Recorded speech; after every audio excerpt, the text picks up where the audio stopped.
Testing, testing, one, two, three.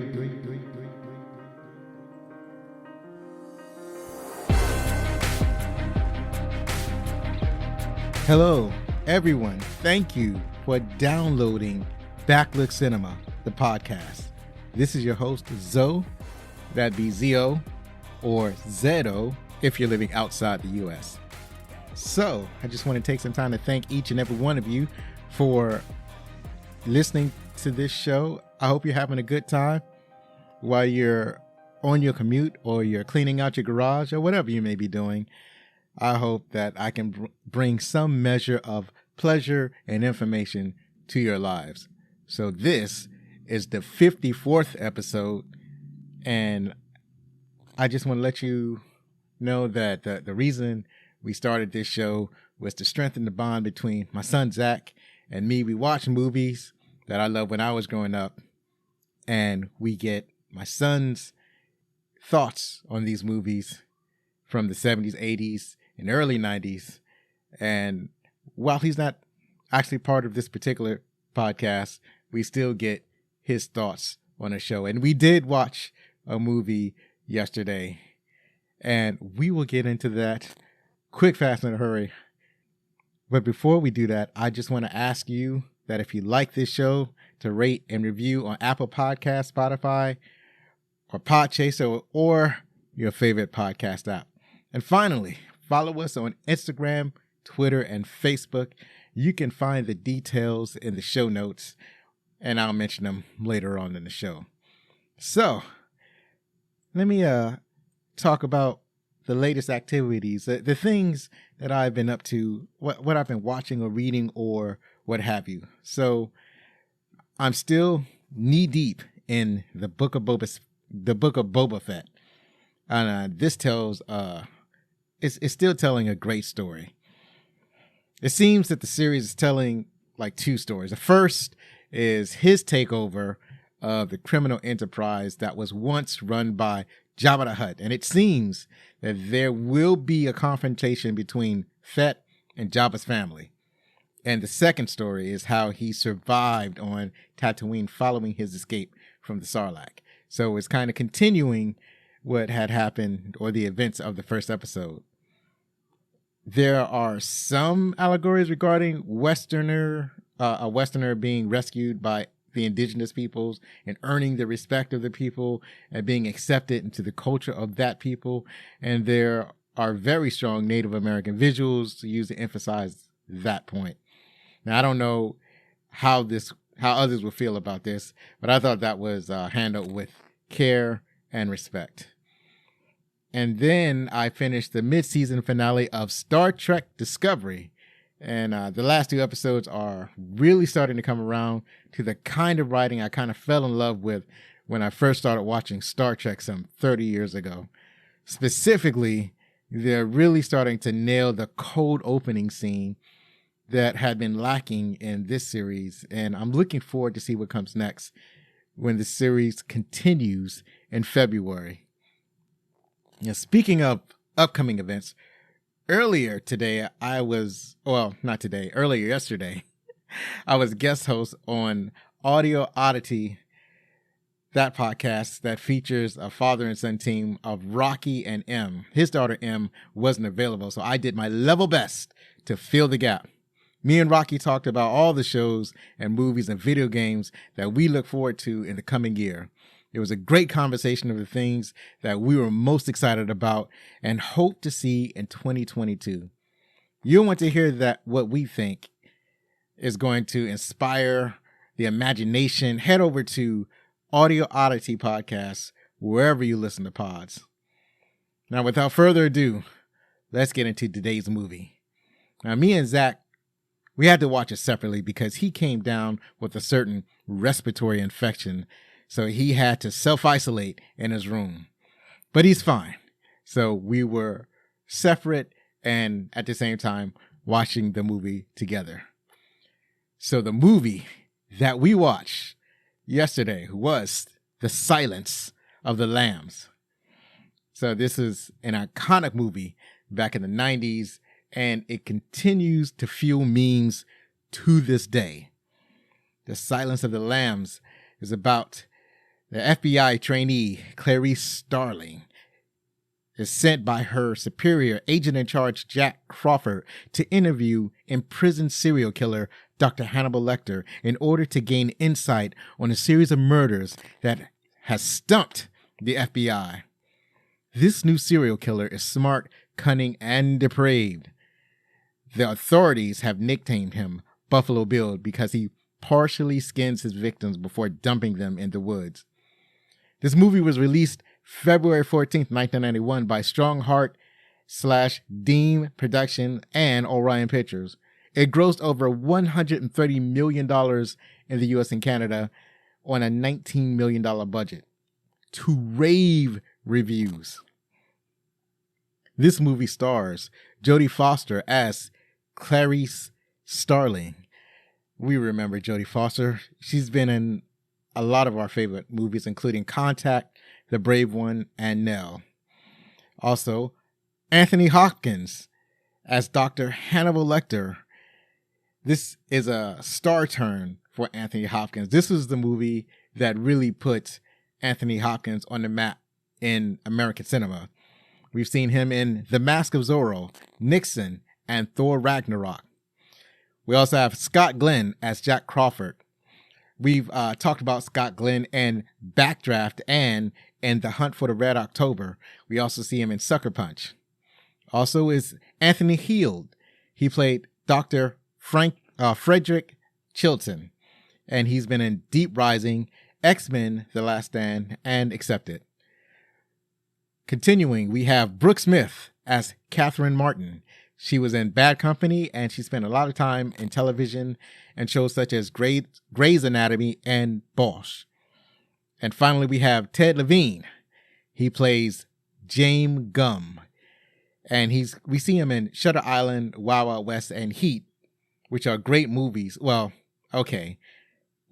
Two of these were great movies, but he spent a lot of time on television. So you may also remember him on Psych and some other great television shows. So, and I just wanted to point out that how he appears now and how we remember him in The Silence of the Lamb are totally different. It's hard to believe that the actor has played all these different roles. And I think what gives it away is his voice. He does have a very unique voice that really gives him away. So this movie was directed by Jonathan Dean. And you probably remember his name because he's developed such great movies as Philadelphia, Adaptation, and The Manchurian Candidate. The movie was written by, the screenplay was by Ted Talley. And he has written movies like All the Pretty Horses and Red Dragon. And it's based on a book by Thomas Harris, who is responsible for everything that we know about Hannibal Lecter. The music was by Howard Shore. He's written the Lord of the Rings trilogy, Seven, Mrs. Doubtfire, and many other movies. So that's all for the rundown. And if you're enjoying this show, remember that you can get t-shirts, hoodies, mugs, face masks, jerseys, and more at our website, backlickcinema.com, where you can click on the link to either teespring.com or tpublic.com. Now we're going to take a very short news break.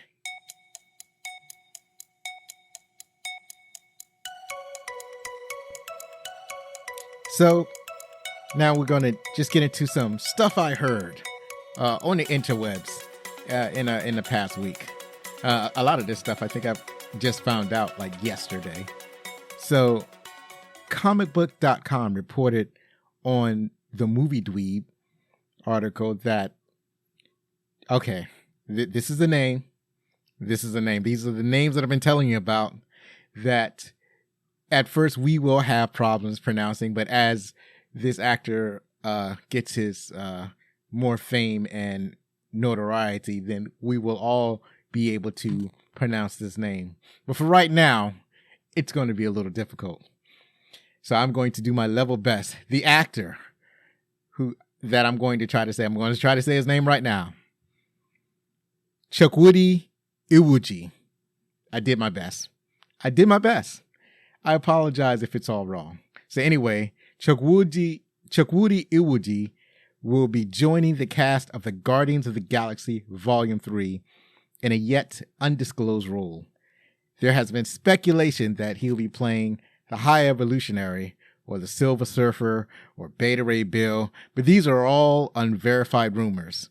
Now, you probably know about the Silver Surfer, and you might have some inkling of Beta Ray Bill, but you're probably wondering, who is the High Evolutionary?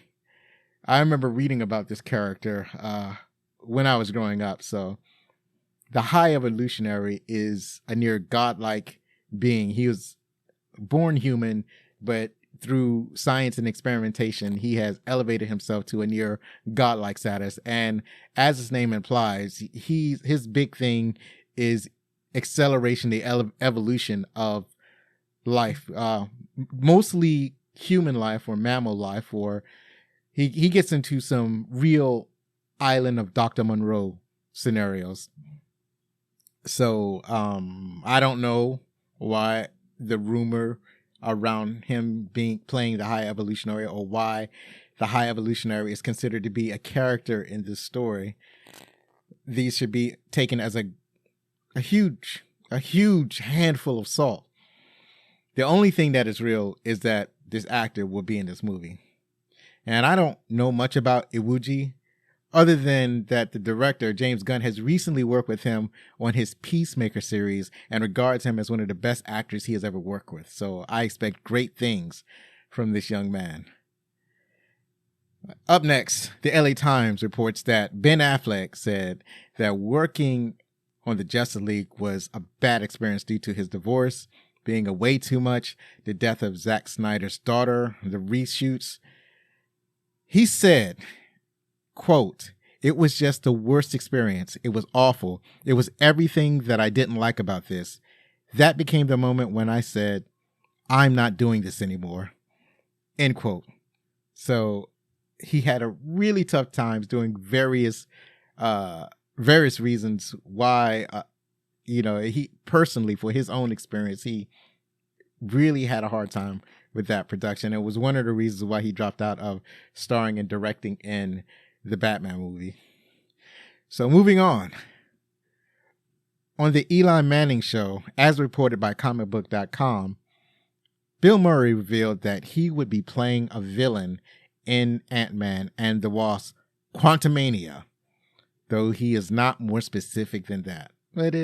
So we've known for a little while that Bill Murray was going to be in this movie, and now we know more specifically that he will be playing a villainous aspect or a type of villain in the movie, but still you don't know much more other than that. So this is going to be an interesting thing to see how he turns out. The most villainous that I've seen Bill Murray is when he played the Scrooge character in the movie Scrooged, where he had an arc where he started off villainous and he was taught a lesson and became affable, I guess. Finally, we reflect on the acting leader, Sidney Poitier. He was the first Black actor to win an Academy Award for his role in Lilies in the Field. He was a legitimate box office draw and an active civil rights activist. The great man that is Sidney Poitier died on January 6, 2022. He was 94 years old. I have to admit that I had not seen an entirety of a Sidney Poitier movie, but I remember my relatives really gushing over this man. So I think that I should take some time out and watch some of his movies to see the things that inspired other people to follow him. So that is it for the news. And if there's anything that I missed, I guess you can send me an email. Let me know about more of the things that you want to hear about in the Stuff I Heard segment. So we're back from the news. And once again, thanks for joining us. And remember, you can keep up with us by following our social media on Instagram and Facebook at Backlook Cinema Podcast and on Twitter at Backlook Cinema. We encourage you to leave feedback, comments, suggestions, etc. Or you can email us at fanmail@backlookcinema.com. So now we get to talk about our favorite parts, or my favorite parts. So the difficulty in this is that, like the last time, for last week, I took notes. I took the time out to take notes, to remember those things that I really loved about the movie. But this time I did not. So I'm going purely off of memory. It's one of those movies that's really slow. So it's one of those things that it's not really any particular event that I like, but just like the overarching story of The Silence of the Lamb. And one of the things about this is that, like, my favorite parts is like everybody's favorite parts, because this movie has been memed to death. You know, Hannibal Lecter wearing the it's not a face mask, it's a muzzle. So Hannibal Lecter wearing the muzzle and being wheeled around. It's been memed at the Oscars. They did skits about it at the Oscars, and you see memes or skits on various comedy shows. I think they've done it on The Simpsons. They probably did it on something like South Park. And that was one of the things Zachary had remembered. He remembered that all the memes and skits that were made about this movie, not ever having to see the movie. That was one of the neat things about this, is that now he gets to see the movie that everybody is talking about, or everybody is making skits about. So I did notice some things from the movie that I didn't notice the first time when I think that this is like the second time I watched it. And I may have seen like some scenes of it on network television where it's heavily edited. So this is only my second viewing of the theatrical cut. And like one of the things I noticed is that they had shown scenes of the victims where they have been skinned. I think that when I was in a movie theater, I didn't realize that these people had been skinned, that their skin was removed.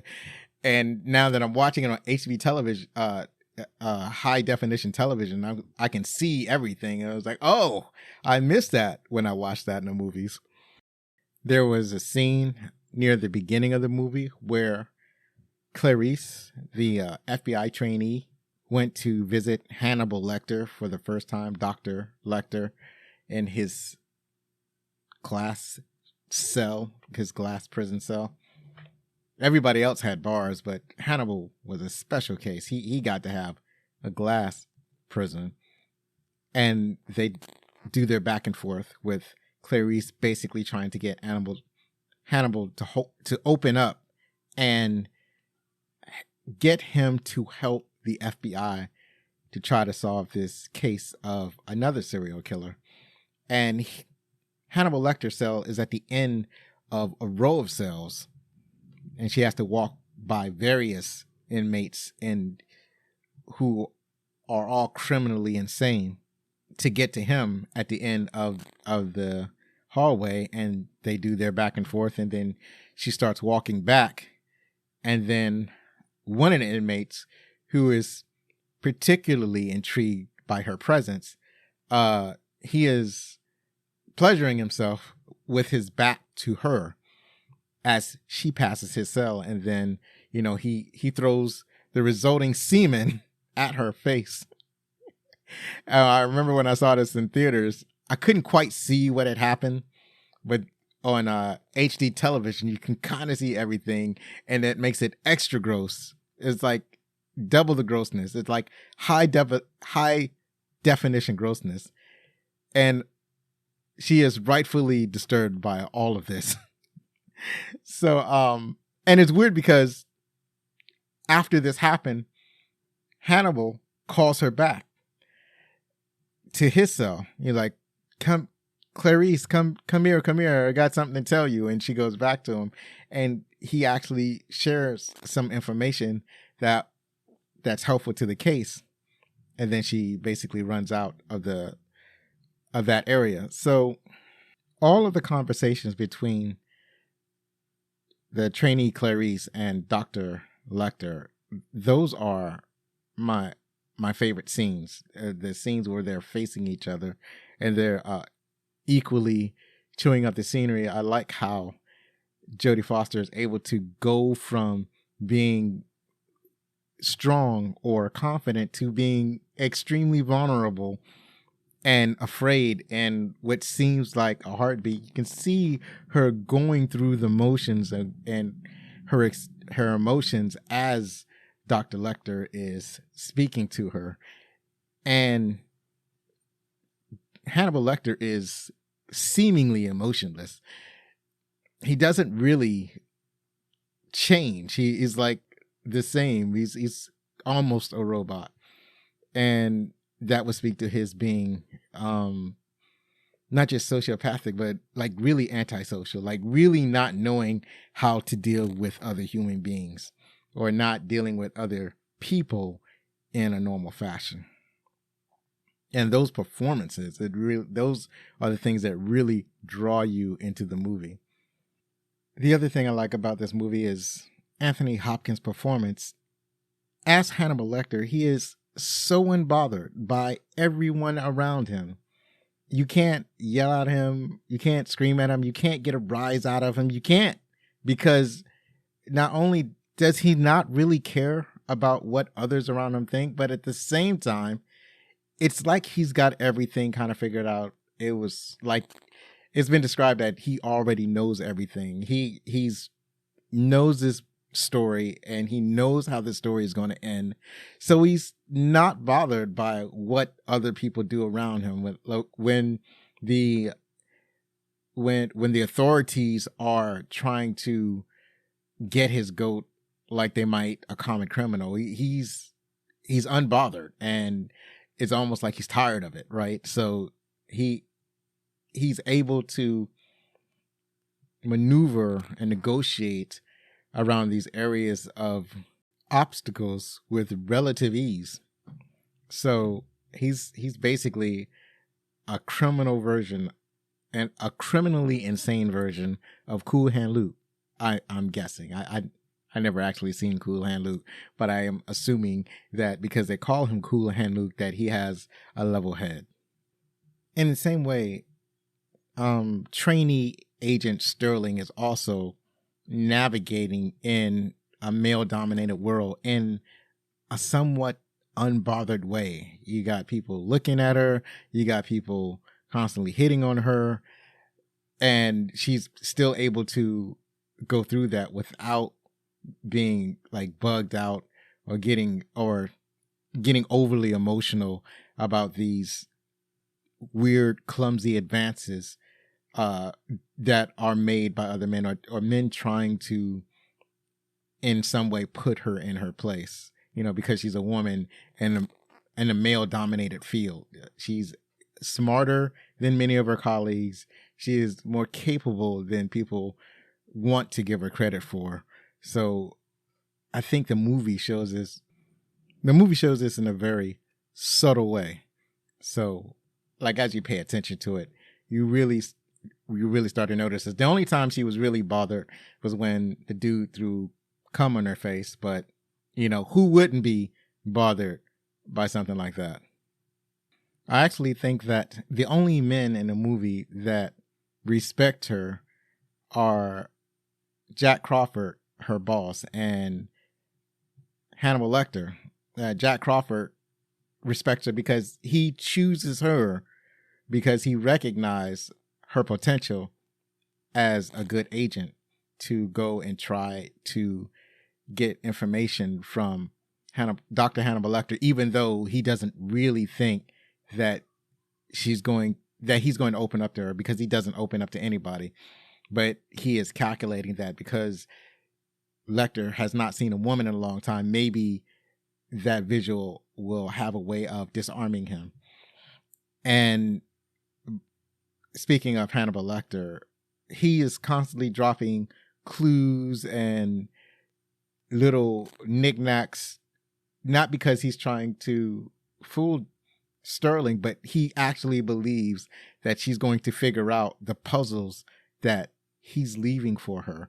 And she does. She figures out his word games and his misdirection and his red herrings. She's smart enough to understand the language, so to speak, of his language, or his, it's almost like a private language to her. She's able to decipher it.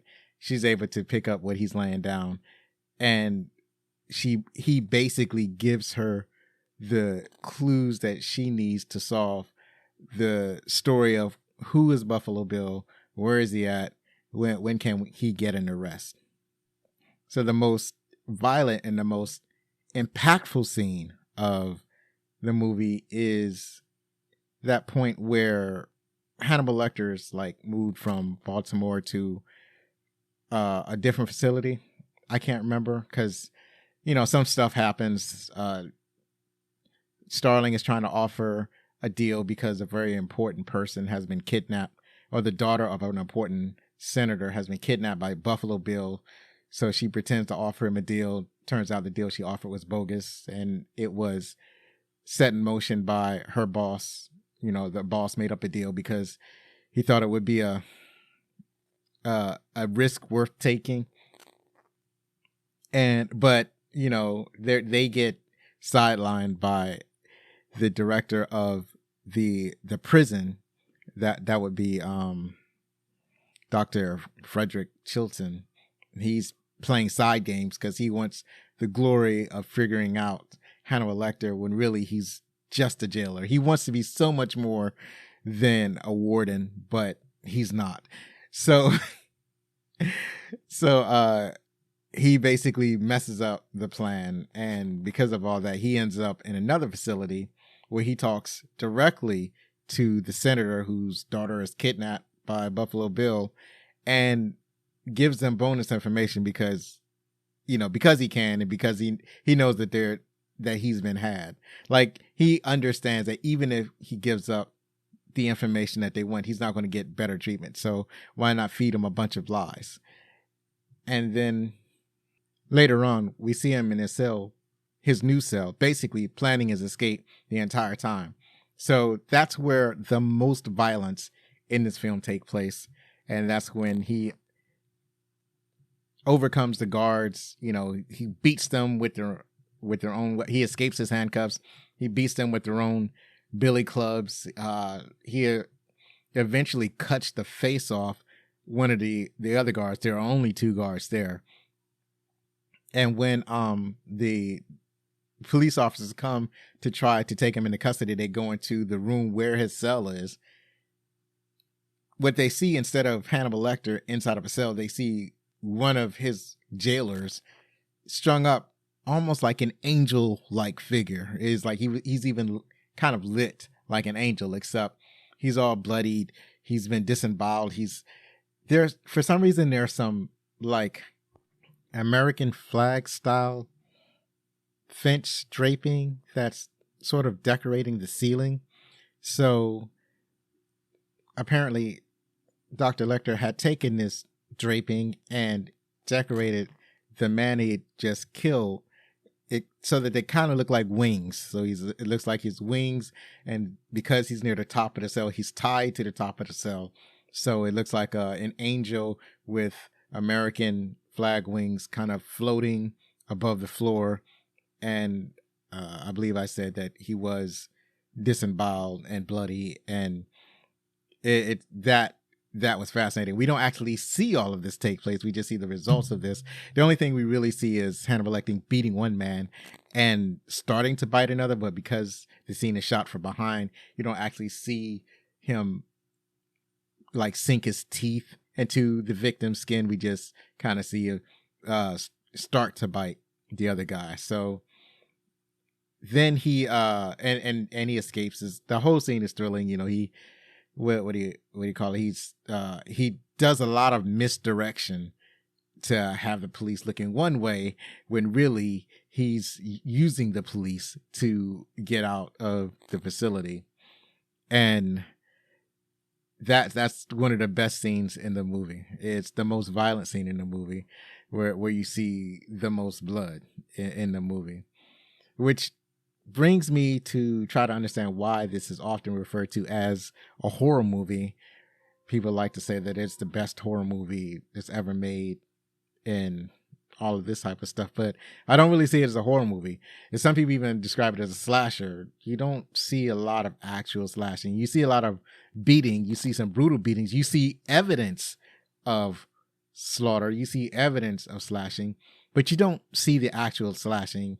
And in my mind, if you're going to call a film a slasher flick, then you need to see some actual slashing, not the results of slashing, not the aftermath of the violence. You need to see the violence itself. And along with that, there aren't any real jump scares. The movie is not trying to scare you. To me, this movie is more like a suspense thriller. That's what this movie is to me. So I think that would be the best classification for this movie. So moving on, I like the whole resolution that the Buffalo Bill scenes were great, but they weren't really the main focus of this story, I don't think. So he's a really messed up character. And one of the things one of everybody's favorite scene is the lotion scene. So he has his captive. He has a pit where he keeps his captive, where it's too deep for her to climb out. Most of his victims, pretty much all of his victims, are plus size women because of a particular need that he has of them. So there's a scene where he has this his victim rub lotion on herself, and after she's done, he has lowered a basket into the pit, and he is asking her to put the lotion in the basket. And this is probably one of the most mean things that I've seen and heard in modern media. So what I didn't realize, because it's been mean so much, is that what he actually says to her is, it puts the lotion in the basket. It places the lotion in the basket. Put the fucking lotion in the basket. So I think that's funny because he is referring to her as it, because he doesn't want to recognize her humanity. You can actually see in that scene because she is pleading with him the entire time, but you can see that he is almost sort of breaking down, right? So, but he doesn't want to recognize her humanity. So that's why he refers to her as it. He sees her as material for a resource, because his whole thing is that he literally wants to cut her skin off and use it as a suit. And that's why he has this entire series of murders. He's using the women that he murders as raw materials so that he can wear them as a suit. So pretty depraved human beings. He's got some issues and complications. I don't know if it was made clear whether or not Hannibal Lecter actually attempted to treat this dude. I think he alludes to it, but I don't know if he outright confirms it. But we do get the idea that this guy has some issues and complications that desperately needs to be worked out by professionals. So at the end of the movie, we have Agent Sterling. She has figured out Hannibal Lecter's riddles and has been able to determine the general location of where Buffalo Bill is. She does some door knocking. In one analysis, I've heard that she goes and canvasses the neighborhood, but in the movie, it really only shows her knocking on one door, and it happens to be the correct door. And so she greets him, making it seem as though she just needs some information and trying not to look like she suspects him of committing murder. She does not do a very good or convincing job of that. And Buffalo Bill and her, they get into a kind of cat and mouse game. So like, he grabs a gun, he disappears into his house. Apparently this is an expansive house with a underground, that has an underground labyrinth where he does his work and he keeps his victims. there is a point where Agent Sterling actually finds the victim and tries to, and tries to keep her calm down. So, at the same time, try to find Buffalo Bill, whose real name is James Gum, played by Ted Levine. But she's having a hard time doing both things. Like she can't really calm this woman down and convince her that everything is going to be all right. And at the same time, she can't really find Buffalo Bill. And then there's a part where all the lights go out. Like James Gum shut off all the power in this house. It is total darkness because they're underground. There's no like cascading light from the sun. He's pretty much been able to seal off this section of the house so that there is no light. But one of the tools that James Gum uses are night vision goggles, so he can see perfectly well. And then there's this startling view because they show the scene from his point of view, looking through the goggles of Agent Sterling, like feeling around in the total darkness, trying to find this man with her gun pointed out, and he's just calmly looking at her, and at times coming close to touching her face, but not actually touching her. It's all fascinating. So he decides that he's not going to play around anymore. He's just going to shoot her, and he cocks his revolver. He cocks a hammer in his revolver, and it's that sound that triggers Agent Sterling, and she whips around and she shoots him several times, and that's basically the end of Buffalo Bill. Now I guess I could see him toying around with his victims like that, but it wasn't the logical thing to do. The logical thing to do would be to take her out immediately, but we have to remember we are not dealing with a sane person at this point. We're dealing with somebody who doesn't even recognize women as being human. So I guess he felt like he had the upper hand. He can do whatever he wanted to, but he underestimated the reflexes of this FBI agent in training, and so met his demise. So we have the rescue and the graduation of Agent Sterling from a student to an actual full agent in the FBI. And then she gets one final call from Hannibal Lecter, who is still on the loose, calling from an undisclosed location and planning to have a dinner with a nice friend. Or actually, his exact words were, he's going to have a friend for dinner. And Hannibal Lecter does not keep trophies from his victim. He eats them, hence the name Hannibal the Cannibal. And the nice friend to which he is referring is Dr. Frederick Chilton. I guess he doesn't really care for that guy too much. And so the movie ends with him kind of blending in with the crowd, following Dr. Chilton on, I guess, a tropical island where Chilton is either on vacation or going to a conference. I don't know if that matters. The only thing that truly matters is that this will be the last place he ever walks. So, yeah, this was a great movie. It was great at the time. It's one of those things that I remember everybody loving this movie, and people love it to this day, continuously referencing it, keeping it in the communal memory as one of the greatest films of all time.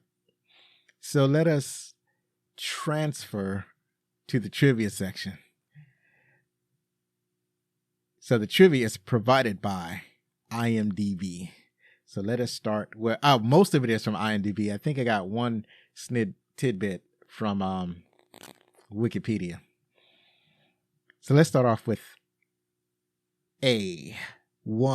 Jodie Foster claims that during the first meeting between Dr. Hannibal Lecter and Clarice Sterling, Sir Anthony Hopkins mocking her southern accent was improvised on the spot.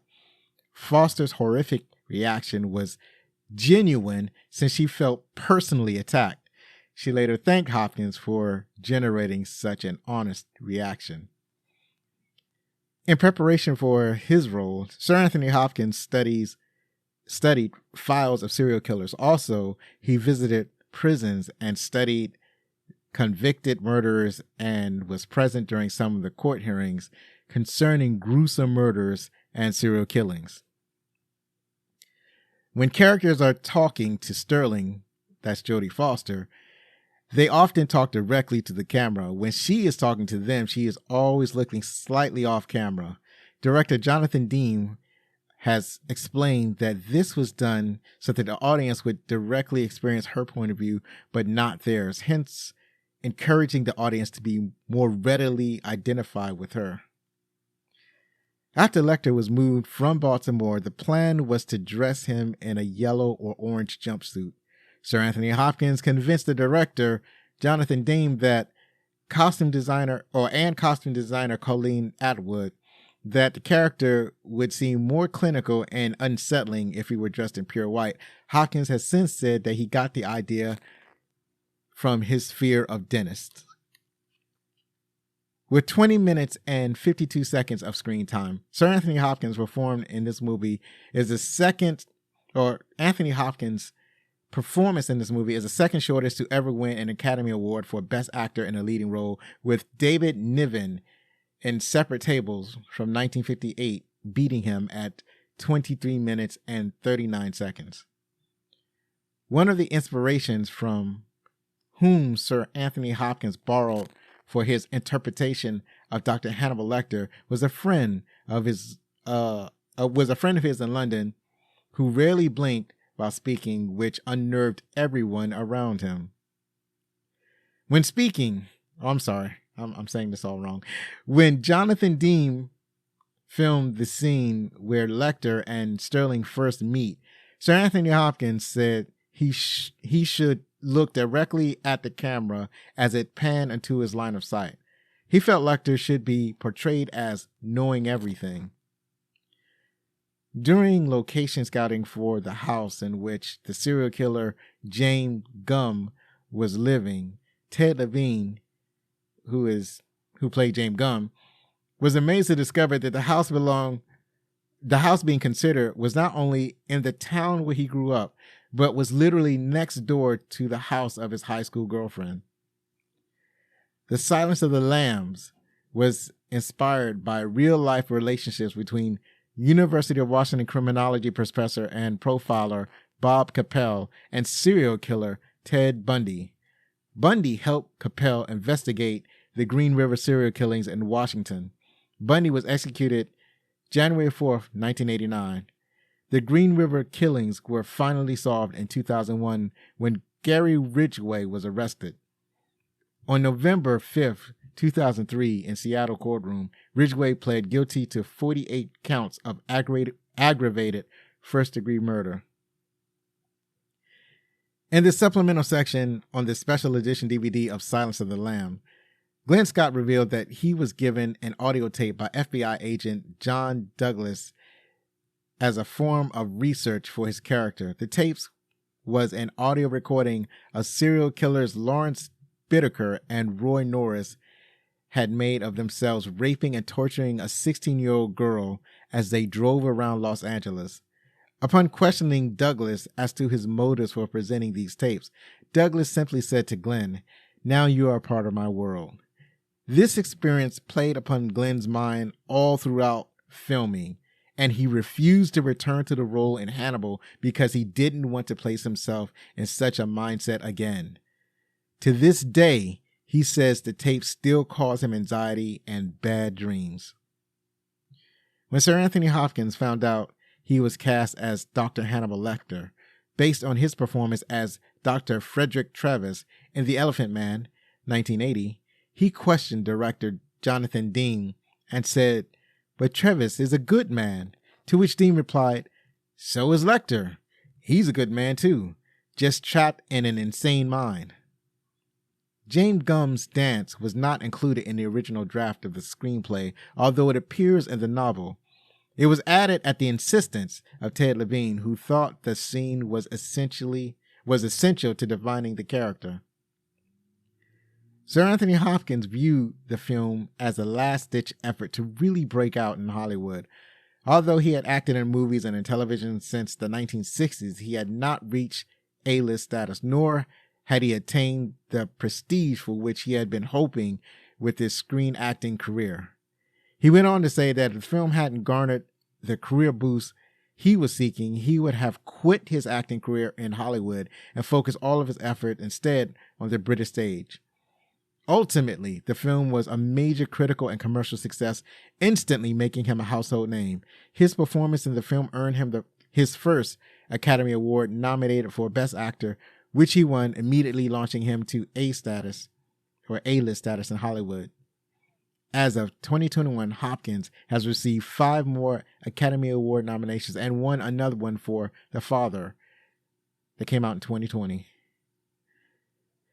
When Clarice visits Dr. Hannibal Lecter in his new facility, Lecter insists that she continue telling him about her childhood as part of the agreement. Clarice reluctantly continues her story about running away. Midway through her confession, she mentions taking a lamb with her. If one listens closely after she says, "I thought if I could just save one," a distant sound of something being dropped can be heard in the background. A crewman dropped a wrench during filming. Jonathan Dean panicked, thinking it would ruin the scene completely. However, Jodie Foster remained in character and continued the story, ultimately convincing Dean to keep the footage. After cut was said, Foster turned her head to the crew and yelled, "What the hell was that?" Jack Crawford was based on real-life FBI Special Agent John Douglas, an early member of the FBI's Behavioral Sciences Unit, who coached Scott Glenn on his portrayal of a member of the BSU.